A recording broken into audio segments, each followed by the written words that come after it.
皆さんこんにちは。指揮者の木村光太郎です。今回は海外での活動の話をします。僕は今ロシアへ年へ数回、ベトナムに年1回行くのですが、まずはロシアでのお話をします。2017年にカザフスタンから始まる約1ヶ月に及ぶツアーを行い、全26公演を全力で指揮しました。ロシアでは日本人が行ったことがないような場所にも行ったりします。その時はカザフスタンからスタートして、最後はウラジオストクで終わるのですが、ロシアを1ヶ月かけて横断しました。モスクワやサンクトペテルブルクは有名なので聞いたことがあると思いますが、オムスク、バルナウル、トムスクなどは日本人には馴染みのない場所へも行きました。オムスクでコンサートをした時にとても近代的なホールで演奏したのですが、なんと施工したのは日本人でした。聞いたこともなかったこのオムスクでこんな立派な建物を作ったのが日本人だなんて、とても驚いたと同時に日本人として誇らしく感じた記憶があります。写真のホールですが、オムスクコンサートホールオブフィルハーモニックソサイエティと言いまして、響きもとても良かったです。ロシアはとてつもなく広いので移動も大変です。何しろカザフスタンからウラジオストクまでは7300キロ以上もあるんです。福岡から札幌までも約2000キロですよ。飛行機で行けるところもありますが、そうでないところはシベリア鉄道に乗ったり車やバスで移動したりと、かなりハードでした。だいたい移動は夜中になるんですが、コンサートが終わって片付けを行って駆け足で空港に行って、夜中の2時3時の便に乗って、そこから3、4時間の移動。当然現地入りは朝です。そこからホテルに直行して荷物だけを置いて、朝10時からもうリハーサルです。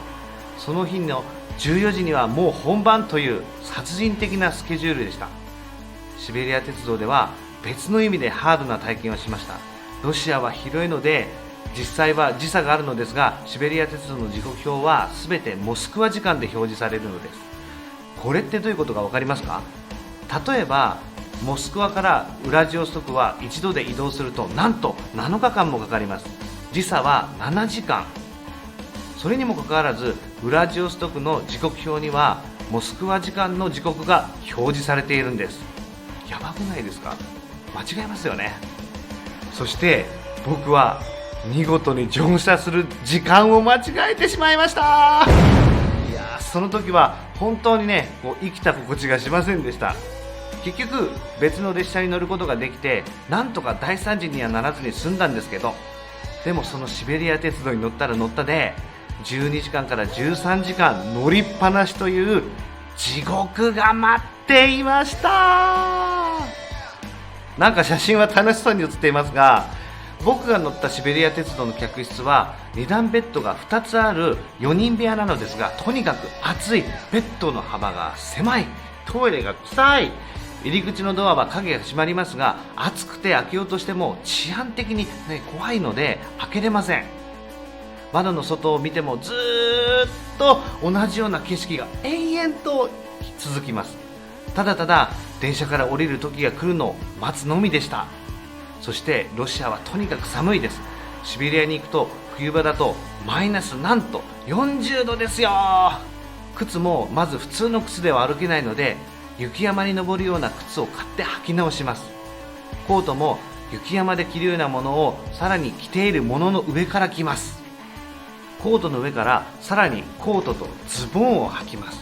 シベリアの空港のほとんどは飛行機を階段で地上に降りる仕組みになっているので、降りた途端極寒の中にさらされます。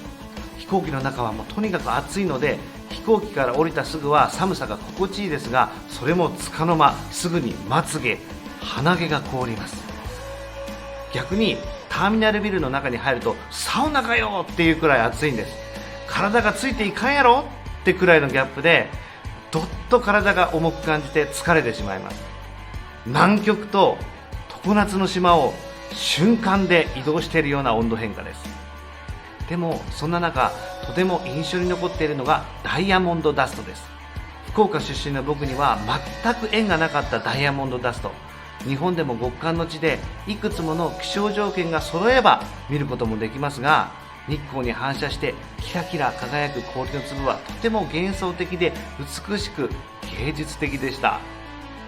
別名天使のささやきと言われるダイヤモンドダストはロシアでも頻繁に見られるわけではないので本当にラッキーでした。写真のように道路はアイスバーン、川は凍る寒さです。話は変わりますが、ハバロフスクのホテルではなんと火事に遭いました。寝ていると天井のスプリンクラーから水が垂れてきたのを発見して、不思議に思っていると部屋に消防士さんが突然現れて火事だということが分かりました。さすがにやばいと思い、パスポート、衣装、楽譜、指揮棒、あとは財布だけを持って逃げました。旅をしているとそんなトラブルにも見舞われますね。そんなロシアですが、クラシック業界においてロシアは非常にレベルの高い国です。僕は子供の頃指揮者に憧れて、お箸を指揮棒に見立てていつもロシアの作曲家チャイコフスキーの白鳥の湖を CD の演奏に合わせて指揮をして指揮者になりきって遊んでいました。そんな僕が大人になってまさか本場のロシアで白鳥の湖を指揮する日がやってくるなんて想像もしなかったです。ロシアで初めて白鳥の湖を指揮した時、CD で聴いてた音だーと感じることができた喜びは一生忘れないと思います。ロシアの各地にも友達ができましたし、写真のようにテレビに出たり待ってくれるファンの方もいますので、今からロシアに行けることを楽しみにしています。次回はベトナムでの活動のお話をしたいと思います。最後までご視聴ありがとうございました。さようなら。